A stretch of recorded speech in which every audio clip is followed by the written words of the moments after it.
Hi एम्पियंस, welcome to our उम्मीद batch. तो हम लोग का मैथ का थर्ड चैप्टर चल रहा था, जो चैप्टर था हमारा वृत्त संबंधी परमेय।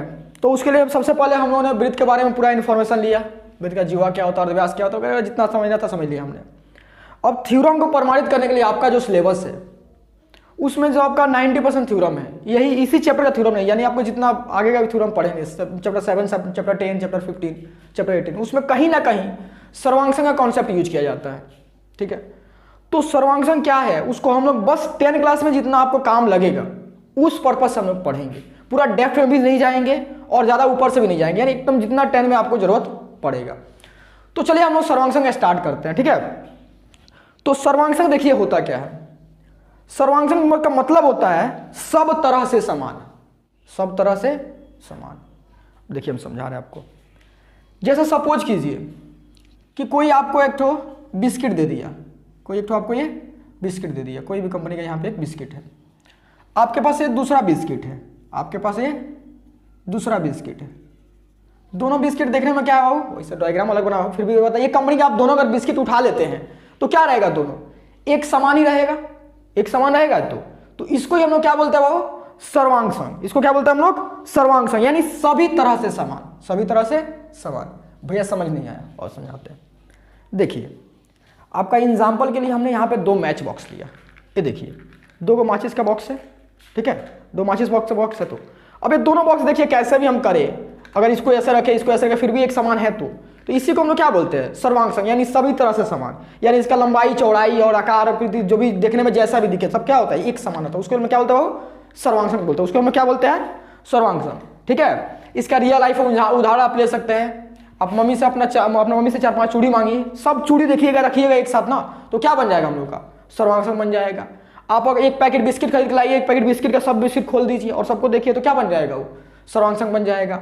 A4 साइज पेज लीजिए या कोई भी कॉपी का पेज, कॉपी जो इस कॉपी में लिखने के लिए बैठे हैं उस कॉपी का हर एक पेज देखिए, हर एक पेज क्या है, एक जैसा है, तो क्या बन गया हम लोग का, सर्वांगसंग बन गया। जैसे हम लोग का A4 साइज पेज हमने यहाँ पे लिया है 2 ठो, ठीक है, ये दोनों पेज क्या है हम लोग का, देखिए तो ये दोनों पेज क्या है हम लोग का, सर्वांगसंग है, क्योंकि दोनों एकदम शेप साइज एकदम लंबाई चौड़ाई सब दोनों का सेम है, देखने में भी सेम है, तो इसको हम क्या बोलेंगे, सर्वांगसंग बोलेंगे। सर्वांगसंग मतलब क्या होता है, हर तरह से समान। सर्वांगसंग मतलब हर तरह से क्या होता है, हर तरह से समान। अगर सर्वांगसंग को हम लोग थोड़ा सा तोड़े ना तो क्या बनेगा हम लोग को, देखो तो क्या बनेगा हम लोग का, प्लस अंग प्लस संग, जिसका मतलब होता है सभी तरह से बराबर, सभी तरह से बराबर से बराबर। सर्वांगसंग मतलब क्या होता है, वो सभी तरह से बराबर।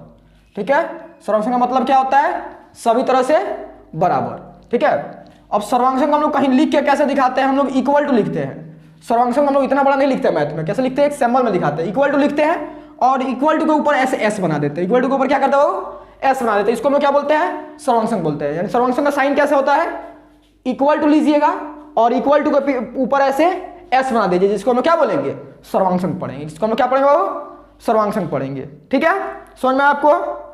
चलिए जैसे हम लोग का सपोज कीजिए एक और एग्जांपल आपको दिखाएं सर्वांगसंग का। जैसे सपोज कीजिए मार्कर है, ऐसा एकदम सेम साइज का अगर मार्कर दूसरा हो, जैसे उदाहरण यहाँ पर देख लीजिए हम लोग का, ये दोनों मार्कर क्या है, देखिए सेम एकदम है, आकार सेम, देखने में सेम लग रहा है, तो ये क्या हो गया हम लोग का, सर्वांगसंग हो गया। क्या हो गया, सर्वांगसंग हो गया। ठीक है, अब चलिए तो हम लोग सर्वांगसंग को और अच्छा समझने के लिए हम लोग देखते हैं 2-4 हम लोग डायग्राम बनाते हैं। सर्वांगसंग समझ में आपको कैसे दिखाते हैं ना। और सर्वांगसंग क्या होता है, हर तरह से समान, बस इतना समझिए, हर तरह से समान। यानी 2 एक समान आप चित्र ले लीजिए, कोई भी जो मैथ में वैलिड हो, कोई भी मैथ क्या मतलब कैसा भी कोई भी चित्र ले लीजिए, जो चित्र ले लीजिएगा दोनों एक जैसा हो जाएगा, तो उसको हम क्या बोल देंगे, सर्वांगसंग बोल देंगे। उसको क्या बोल देंगे हम लोग, सर्वांगसंग बोल देंगे। ठीक है, जैसा समझ के ये कुछ है हम लोग का, ऐसा ऐसा है, ठीक है, और एक ऐसा ऐसा दूसरा आ गया, तो इसको हम क्या बोल देंगे, सर्वांगसंग बोल देंगे। एकदम सेम जैसा है, एक जैसा जो भी चीज दिखे आपको वो क्या है, सर्वांगसंग है। एक जैसा जो भी चीज दिखे सर्वांगसंग है। आप क्या इसका उदाहरण दे सकते हैं, A4 साइज पेज, एक ही पैकेट के जितना सारा बिस्किट होता है आपस में क्या होता है, सर्वांगसंग होता है। जो हमने आपको चूड़ी बताया था, आप चूड़ी ले लीजिए, सब चूड़ी क्या होता है आपस में, सर्वांगसंग होता है। आप अगर शेविंग ब्लेड देखिएगा, ऐसा वाला जो ब्लेड आता है, ठीक है, ऐसा करके एक तो ब्लेड जो आता है हम लोग का, ठीक, और ये बीच में ऐसा कुछ ऐसा फूल जैसा बना रहता है, ये जो हम लोग का ब्लेड आता है, अगर ऐसा एक कंपनी का 10 जितना भी ब्लेड उठाइएगा सब आपस में क्या होता है हम लोग का, सर्वांगसंग होता है। सर्वांगसंग समझ में आपको, सर्वांग मतलब सभी तरह से समान। ठीक है, तो सबसे पहले हम लोग रेखा पे सर्वांग संग समझते हैं। किस पे समझते हैं बाबू? रेखा पे। आप लोग को एक आइडिया मिल जाएगा सर्वांग संग एक्चुअली होता क्या है। समझ में आया? हम लोग रेखा पे समझते हैं कि सर्वांग संग क्या होता है। समझ के लिए रेखा को हम लोग बात करेंगे अभी। सर्वांग संग क्या होता है? रेखा तो आपको पता ना क्या होता है? लाइन। ठीक है, ऐसा जो दो पॉइंट को जोड़ता है, दो बिंदु को जोड़ता है, दो बिंदु को मिलाने के बाद से जो आकृति प्राप्त होती है उसे हम क्या कहते हैं? रेखा कहते हैं। तो हम लोग का रेखा सर्वांग संग कैसे होता है? सपोज कीजिए आपने क्या किया, एक 5 सेंटीमीटर का रेखाखंड बनाया। आपने क्या किया? वो एक 5 सेंटीमीटर का रेखाखंड बनाया। ठीक है, आपका रेखाखंड ऐसे है, कोई और है, ये समझ लीजिए आप है, ये क्या है? आप है। और आपके दोस्त ने भी ये क्या कर दिया, ये 5 सेंटीमीटर का रेखा बना दिया। ये आपके मित्र ने 5 सेंटीमीटर का रेखा बना दिया। दोनों रेखा देखिए एकदम साइज में एकदम एक जैसा है, साइज में एक जैसा है, तो इसको हम क्या बोलेंगे बाबू? ये सर्वांग संग है। एक जैसा अगर साइज में है तो क्या बोलेंगे हम लोग इसको? सर्वांग संग है। यानी इसका भी लंबाई 5 सेंटीमीटर, इसका भी लंबाई 5 सेंटीमीटर, तो क्या बोल देंगे हम लोग इसको? सर्वांग संग बोल देंगे। बात समझ में आया? ठीक है, जैसे सपोज कर लीजिए हम लोग का अगर ये रेखा 5 सेंटीमीटर का है, अब अगर कोई ऐसा भी बना देता, आपका मित्र समझ के ये ऐसे बना देता, ये 5 सेंटीमीटर का होता है, ये आपका मित्र बनाया है, फिर भी बाबू हम लोग क्या होता है? ये सर्वांग संग होता है। क्यों? क्योंकि आपका ये केवल देखने में भी आपको अलग लग रहा है, लेकिन है क्या? दोनों सेम है क्या? दोनों सेम है। यानी एकदम रेखा में जब देखिएगा तो क्या देखिएगा, लंबाई अगर सेम हो तो हम लोग क्या बोल देंगे? दोनों रेखा सर्वांग संग है। जैसे हम लोग इस रेखा का नाम देते रहे बाबू ए बी, और इसका नाम देते रहे हम लोग एक्स वाई, तो हम लोग इसको कैसे लिख सकते हो? ए बी सर्वांग संग है। सर्वांग संग का साइन कैसा बताए? इक्वल टू ऊपर में एस बना दीजिएगा, इक्वल टू ऊपर में एस, इक्वल टू ऊपर में एस, इक्वल टू ऊपर में एस। तो इसको हम क्या बोलते हैं? सर्वांग संग। तो हम लोग क्या लिख सकते हैं? ए बी रेखाखंड जो है सर्वांग संग है किसका? एक्स वाई का। ये भी रेखाखंड किसका सर्वांग संग हो? एक्स वाई का। समझ में आपको रेखा कैसे सर्वांग संग दिखाते हैं? ठीक है, रेखा सर्वांग संग क्या होता है? ए बी सर्वांग संग है एक्स वाई का। ठीक है, आपका ये सेम साइज अगर हो तो सर्वांग संग बोल सकते हैं। डिपेंड नहीं करता ये ऐसे बना है, कोई ऐसे बना है, जैसे भी आप बनाइएगा क्या होता है हम लोग का? सर्वांग संग एक ही होता है। जैसे सपोज के लिए यही रहता, अगर हम इसको ऐसे रखें और दूसरा वाला मार्कर को हम ऐसे रख दे घुरा के, कोई अंतर हो जाएगा इससे? दोनों तो सर्वांग संग ही है। तो वही सेम चीज ऐसे ही होता है, लाइन को कैसे भी रोटेट कीजिए, लेकिन अगर दोनों का साइज सेम है तो उसको हम क्या बोलेंगे? सर्वांग संग। उसको हम क्या बोलेंगे बाबू? सर्वांग संग है। समझ में आया आपको? चलिए इसको मिटाए। अब दूसरा हल्का सा बात हम लोग कोण पे भी कर लेते हैं। कोण पर भी हम लोग कर लेते हैं। कोण क्या होता है बाबू? दो रेखाओं का एक जगह मिलने पर जो बीच में झुकाव उत्पन्न होता है उसको हम क्या बोलते हैं? कोण बोलते हैं। उसको हम क्या बोलते हैं बाबू? कोण बोलते हैं। जैसे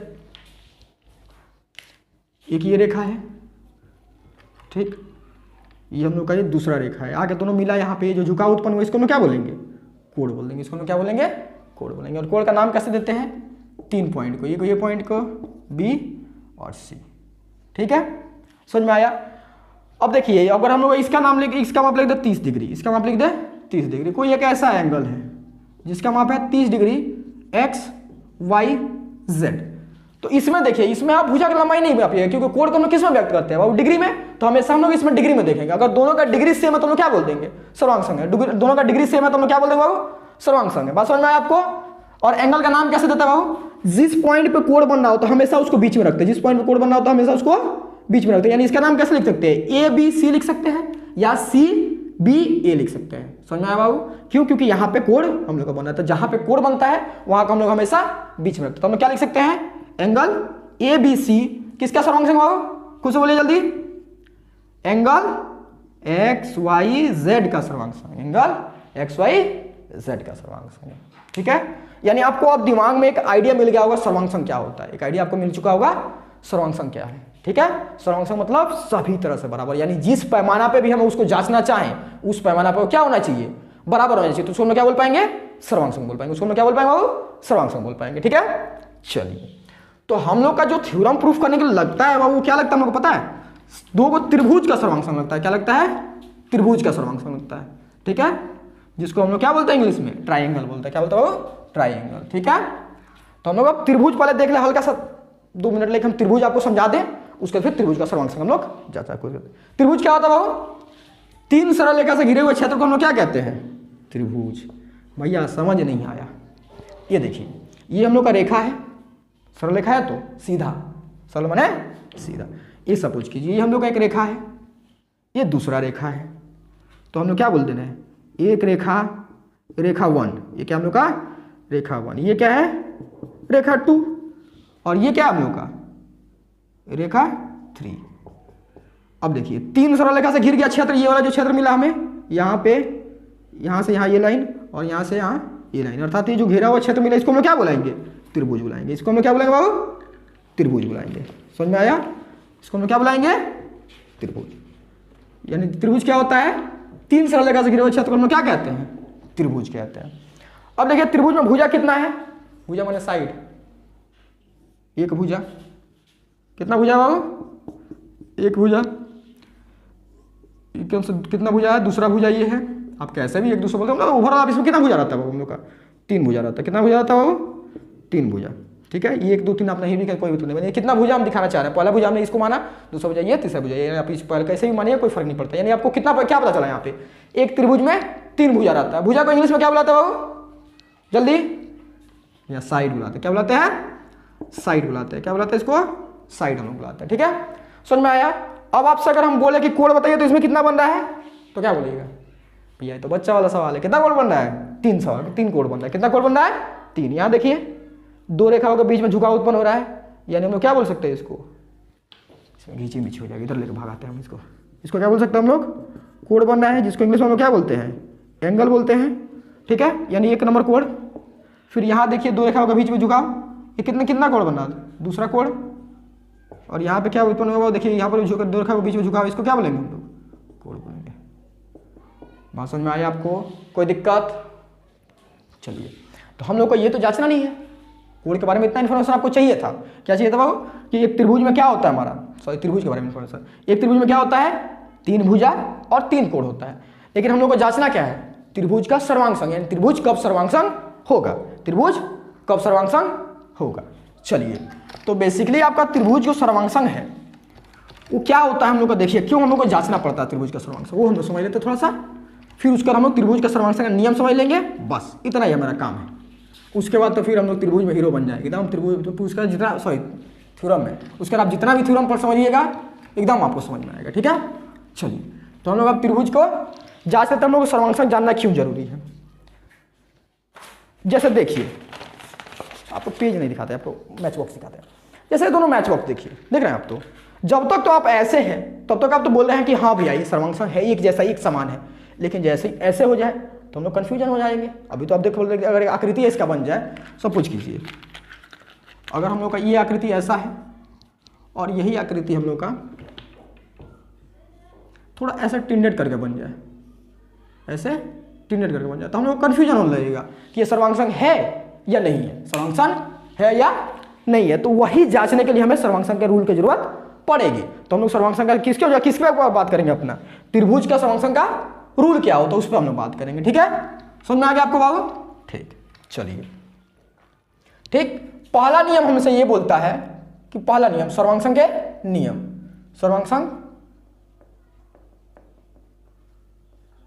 के नियम, अच्छा से इसको देख लीजिएगा। ठीक है, क्योंकि आपका जितना भी थ्योरम यूज हुआ है 10 क्लास में, 90% थ्योरम में आपको 3 लॉ, बेसिकली 3 लॉ मेन है, उससे एक डेरिवेट करके चौथा लॉ बना है जिस पे आपको यूज करना ही तो करना है। यानी 3 लॉ ही आप समझ लीजिएगा, आपका हर एक थ्योरम में इसका यूज लगेगा। ठीक है, तो अच्छा समझिएगा।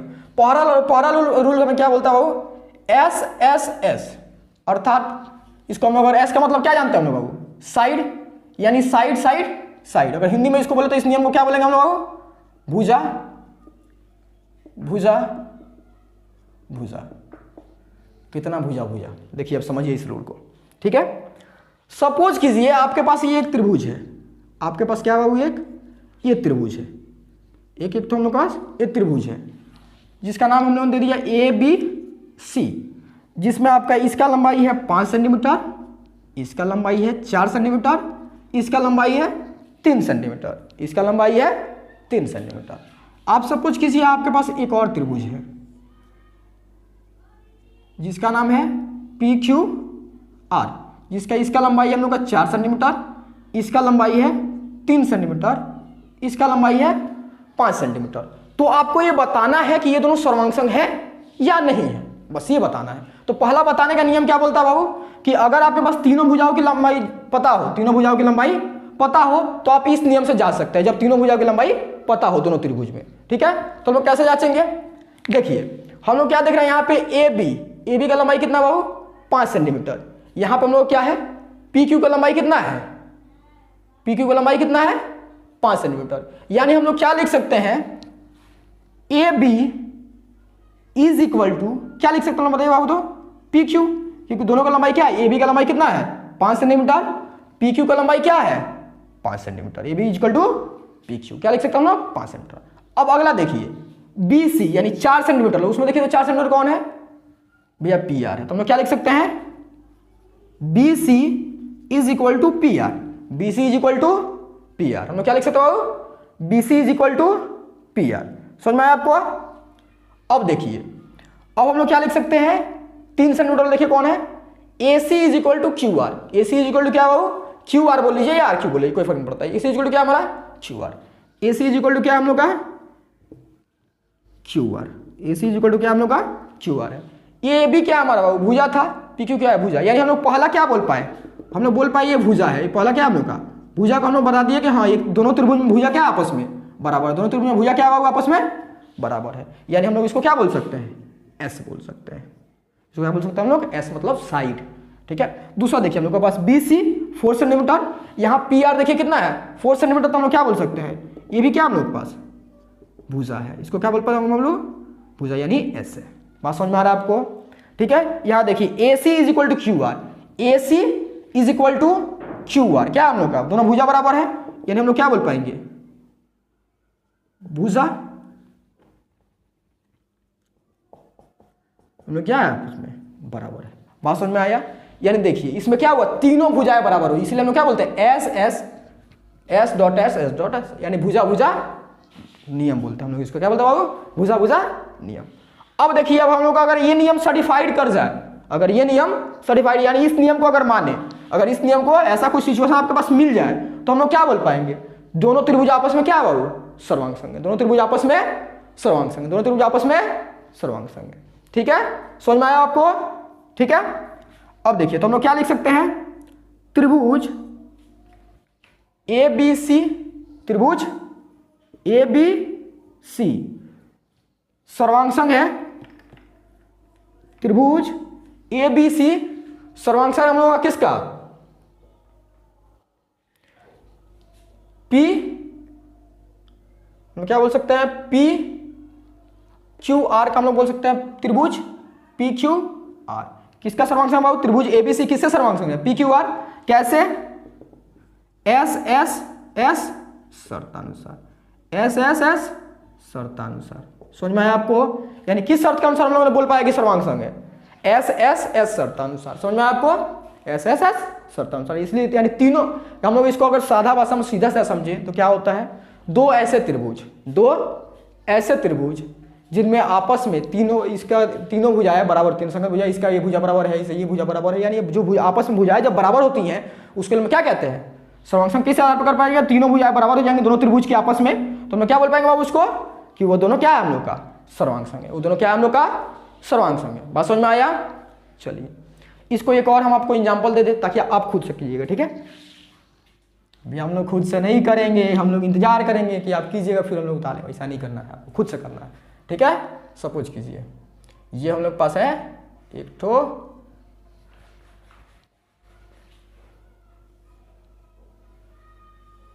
ये हम लोग पास है एम एन ओ और यहाँ पे हम लोग पास है एक्स वाई जेड, यहाँ पे हम लोग पास है 6 सेंटीमीटर, यहाँ पे हम लोग पास 8 सेंटीमीटर, यहाँ पे हम लोग पास है 10 सेंटीमीटर, यहाँ पे हम लोग पास है 10 सेंटीमीटर, यहाँ पे हम लोग पास है 8 सेंटीमीटर, यहाँ हम लोग पास 6 सेंटीमीटर। चलिए दादा चलिए बड़ी पोस्ट कीजिए, ट्राई कीजिए, बताइए वो सर्वांग संग है या नहीं है, अगर है तो किस नियम के अनुसार है। चलिए जल्दी जल्दी जल्दी कीजिए, चलिए करें। अब हम देखिए 6 सेंटीमीटर यानी हम लोग क्या बोल पाएंगे M N is equal to X Y, पहला यह समय मिल गया, पहला यह समय मिल गया। अब देखिए दूसरा हम लोग क्या बोल सकते हैं बाबू 8 सेंटीमीटर लगा, यानी N O no no N O no, N O किसके बराबर है हम लोग के पास एक्स जे के बराबर, एक्स जेड के बराबर एक्स जेड। ये दूसरा हम लोग को एस मिल गया, हम लोग क्या मिल गया, दूसरा एस मिल गया।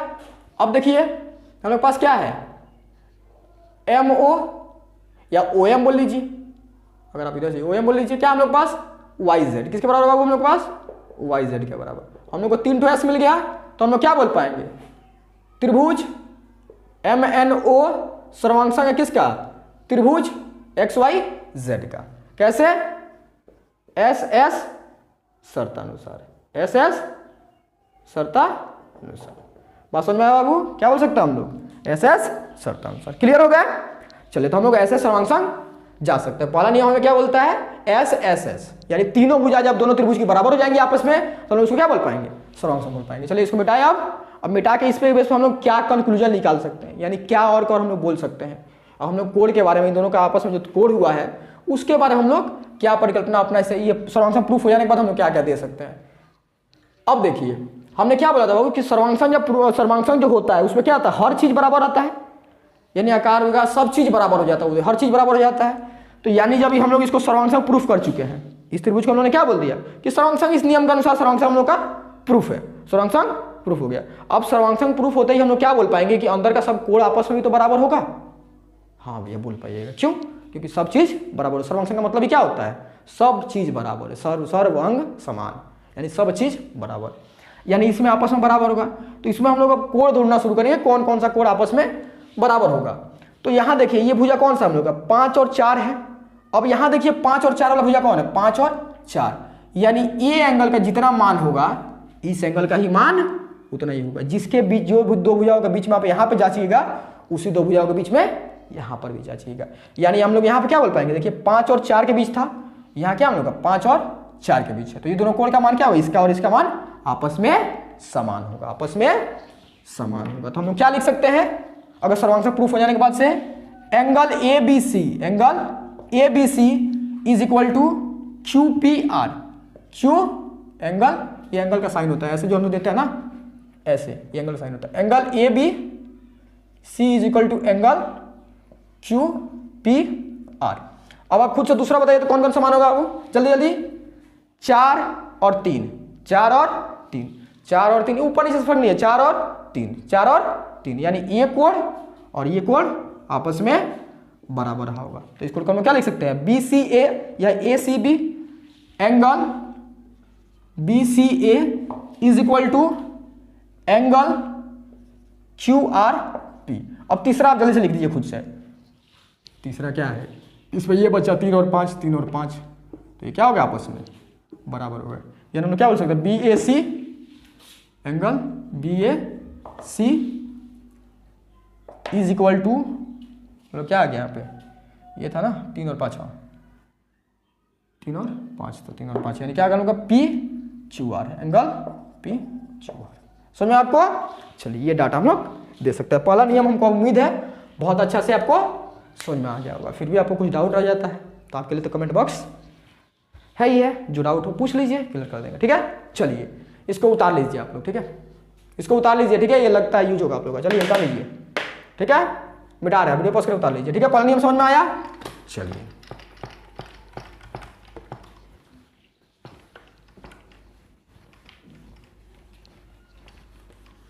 अब हम लोग किस बात करेंगे, दूसरा नियम पे, ठीक। दूसरा नियम हमारा क्या होता है, एक नियम आप अगर अच्छा समझ लीजिएगा ना, दूसरा नियम सब जो आराम से हो जाता है हम लोग बहुत अच्छे से, उतना टाइम नहीं लगता, ठीक है। देखिए दूसरा नियम हमसे क्या बोलता है, दूसरा नियम हमसे बोलता है एस ए एस, यानी हम लोग क्या हो जाएगा, भुजा कोण भुजा, भुजा भुजा कोण भुजा। मतलब अब देखिए हर त्रिभुज में आपको तो ऐसा नहीं होगा ना कि त्रिभुज के तीनों भुजाओं की लंबाई मालूम हो, कभी तो ऐसा होगा कि दो भुजा का लंबाई पता हो और एक कोण का लंबाई पता हो। तो उस सिचुएशन के लिए कौन सा लॉ बनाया गया, ये नियम बना दिया गया। क्या बनाया गया, भुजा कोण भुजा, यानी एस ए एस। समझ में आया। चलिए एग्जाम्पल दिखाइए भैया। अरे आप लोग बोले भैया एग्जाम्पल ना दिखाए, ऐसा होगा, देखिए एग्जाम्पल दिखाते हैं।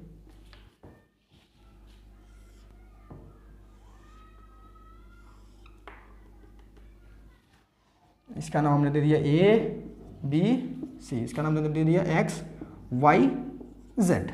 ठीक है, चलिए अब इसका हमने मेजरमेंट दे दिया 7 सेंटीमीटर, इसका मेजरमेंट दे दिया हमें 6 सेंटीमीटर, इसका मेजरमेंट हमने दे दिया 6 सेंटीमीटर, इसका मेजरमेंट हमने दे दिया 7 सेंटीमीटर, इसका मेजरमेंट हमने दे दिया 30 डिग्री, इसका मेजरमेंट हमने दे दिया 30 डिग्री।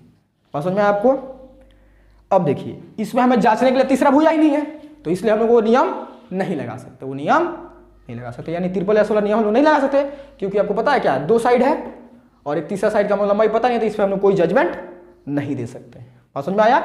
तो चलिए अब यहां से आपको देखिए क्या क्या बराबर मिला वो लिख दीजिए चुपचाप। क्या क्या बराबर मिला बाबू? 7 सेंटीमीटर। 7 सेंटीमीटर यानी ए बी, यानी क्या मिल रहा है हमें? A B is equal to क्या मिल रहा है हमें? Y Z. A B is equal to क्या मिला बाबू? वाई जेड मिला, तो ए बी 7 सेंटीमीटर और वाई जेड 7 सेंटीमीटर, यानी हम लोग का ये क्या है, हम लोग का भैया साइड है। क्या है? साइड है। अब दूसरा देखिए हमें कोण पे अगर हम बात करें, आप कोई भुजा लिख सकते, कोई फर्क नहीं है, कोण पे बात करते हैं हम क्या मिलेगा? A B C, angle A B C कितना डिग्री है? 30 डिग्री। उधर क्या हम लोग का एक्स जेड वाई बोल लीजिए या वाई जेड एक्स बोल लीजिए, एंगल एक्स जेड वाई, ये क्या होगा हम लोग का एंगल यानी कोण है हम लोग का। ठीक है, इसलिए हम लोग ये लिख रहे हैं इसको। अगला क्या हमारा 6 सेंटीमीटर। 6 सेंटीमीटर क्या होगा हमारा? बी सी से 6 सेंटीमीटर क्या हमारा? B C is equal to क्या हमारा? X Z is equal to X Z, ये क्या हमारा? एस यानी भुजा साइड। समझ में आया? अब हम लोग क्या बोल सकते हैं, इसलिए इस नियम के अनुसार किससे S A S, S A S नियम फॉलो करके तो हम लोग क्या बोल सकते हैं, इसलिए त्रिभुज ए बी सी सर्वांगसंग है, सर्वांगसंग इक्वल टू के ऊपर एस, सर्वांगसंग है त्रिभुज क्या हम लोग का एक्स वाई जेड। कैसे?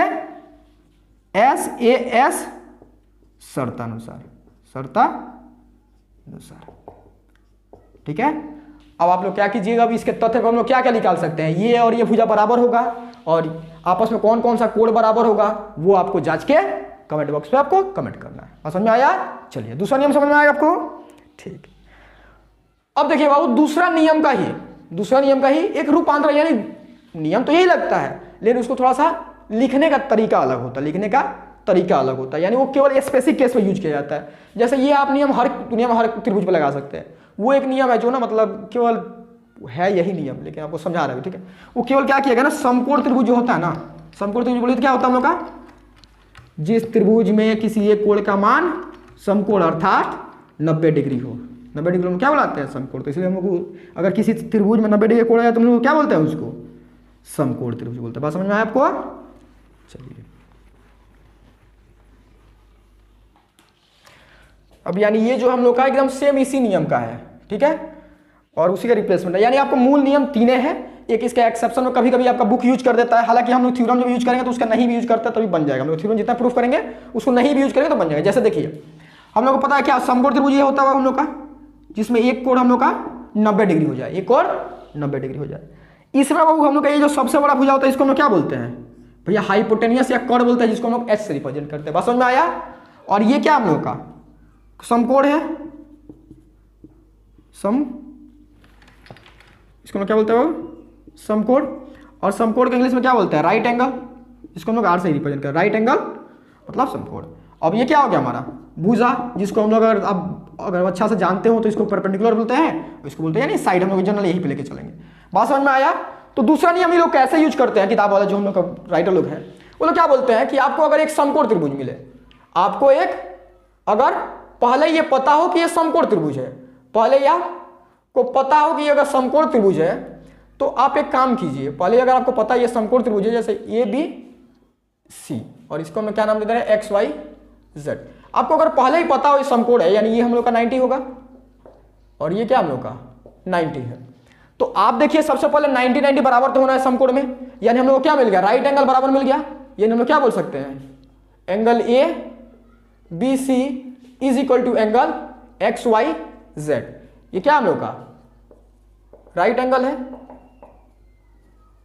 ये हम लोग क्या है?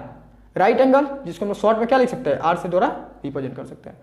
अब ये बोलता है कि आपको एक राइट एंगल पता है पहले से ही, आप अब क्या कीजिए, हाइपोटेनियस जांच लीजिए, यानी ये सबसे बड़ा वाला भुजा को जांच लीजिए, दोनों आपस में अगर बराबर हो जाता है तो इसको हम क्या लिख सकते हैं, A C is equal to Z X. A C is equal to हम क्या लिख सकते हैं इसको, जेड एस, यानी इसको हम क्या बोल सकते हैं, हाइपोटेनियस है, ये हम लोग का एक टाइप का भुजा ही है ना, तो ये इसको हाइपोटेनियस लिख रहा है, ये लोग समकोण त्रिभुज इसको हाइपोटेनियस बुलाया जाता है, हाइपोटेनियस कर्व। ठीक है, अब देखिए आप इस दो भुजा पे बचे हुए में से कोई एक अगर भुजा जांच लीजिए, अगर किसी के दोनों में बराबर हो जा रहा है, जैसे सपोज के लिए अगर ये दोनों बराबर हो जाता, ये दोनों बराबर हो जाते, ये 2 सेंटीमीटर होता और ये भी 2 सेंटीमीटर होता, इसको हम क्या बोल पाते हैं, B C is equal to Y Z. ये क्या हो जाता हमारा, साइड हो जाता, ये क्या हो जाता है हमारा, साइड हो जाता। तो अब देखिए ये क्या उसी लॉ का एक्सेप्शन नहीं है आपको, देखिए तो 2 का भुजा और एक कोण, इसी लॉ को हम लोग समकोण में यूज करते हैं। समकोण में क्या होता है, आर एच एस, इसको क्या बोलते हैं हम लोग, R H S, right angle hypotenuse and side, right angle hypotenuse and side. तो यानी हम लोग इसको समकोण के लिए कैसे बोलते हैं, समकोण त्रिभुज के लिए, समकोण त्रिभुज के लिए। ठीक है, इसको हम लोग क्या बोलते हैं, आर एच एस, समकोण कर्ण भुजा। बात समझ में आया? अगर आपको ये समकोण वाला नहीं समझ में आया कोई टेंशन नहीं, ठीक है, एकदम हटा दीजिए, इतना वीडियो आप समझिए कि आप देखे ही नहीं। ठीक है, इसको कोई जरूरत नहीं, आपको यूज भी नहीं होता है। ठीक है, समझ में आया? तो भैया पढ़ाई का है, अरे बाबू आप लोग किताब में कहीं लिख देगा ना तो आप लोग परेशान हो जाइएगा, किताब में कहीं लिख देगा तो आपको लगेगा भैया ये नहीं पढ़ाया था, ठीक है, इसलिए पढ़ा दिया था। ठीक है, लेकिन इसका यूज नहीं होता। वैसे देखिए इसी नियम का देखिए ना, एक कोण है, ये हाइपोटेनियस भुजा है, ये भी क्या हम लोग का भुजा है और कुछ नहीं। आप इस ब्लॉक से भी इसको वेरीफाई कीजिए, वो वेरीफाई हो जाएगा। ठीक है, चलिए अब हम लोग अपना अंतिम नियम देख लेते हैं। हम लोग क्या देख लेते हैं बाबू, अंतिम नियम देख लेते हैं। ठीक है, समझ में आया? अंतिम नियम हमसे क्या बोलता है, अंतिम नियम बोलता है, यानी तीसरा।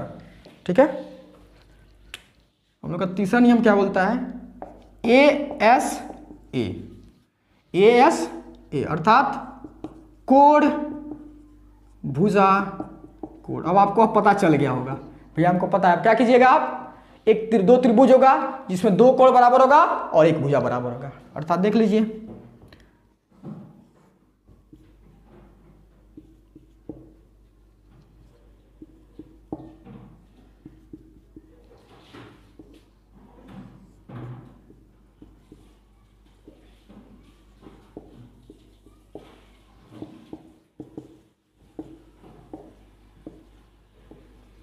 समझ में आया आपको?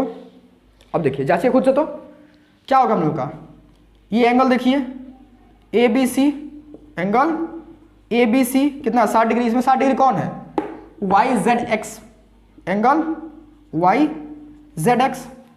और फिर आज हम लोग 30 डिग्री जांचिए, क्या हम लोग का बी ए सी, या आप साइड भी जा सकते, कोई भी जा सकते, कोई फर्क नहीं पड़ता। Angle B A C is equal to angle 30 degree क्या है हम लोग के पास, X Y Z, X Y Z. अब भुजा कौन सा बराबर होगा हम लोग का, A B is equal to क्या हम लोग का वाई जेड।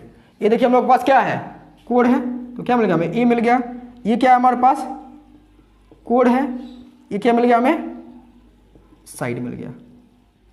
ये क्या मिल गया हमें, साइड मिल गया। तो इसलिए हम लोग क्या बोल सकते हैं बाबू, इसलिए त्रिभुज ए बी सी सर्वांग संग है किसका, त्रिभुज एक्स वाई जेड, किस नियम के अनुसार, ए एस ए, या आप ऐसे बोल लीजिए ए एस, जैसे ही बोले कोई फर्क नहीं पड़ता। त्रिभुज ए बी सी सर्वांग संग है त्रिभुज एक्स वाई जेड, किस नियम से, ए एस ए, शर्तानुसार, शर्तानुसार। अब देखिए आपका काम क्या है, आपने देखा कि हमने कंक्लूजन जो था, यानी जो निष्कर्ष निकल रहा था कि आप सर्वांग संग होने के बाद और क्या क्या बोल सकते हैं, वो हमने एक में ही किया था, पहला त्रिभुज में।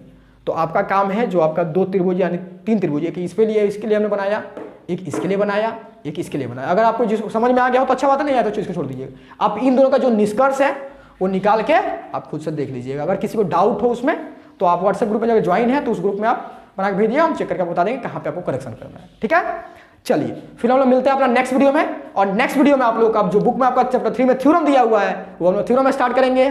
चलिए तब तक के लिए बाय।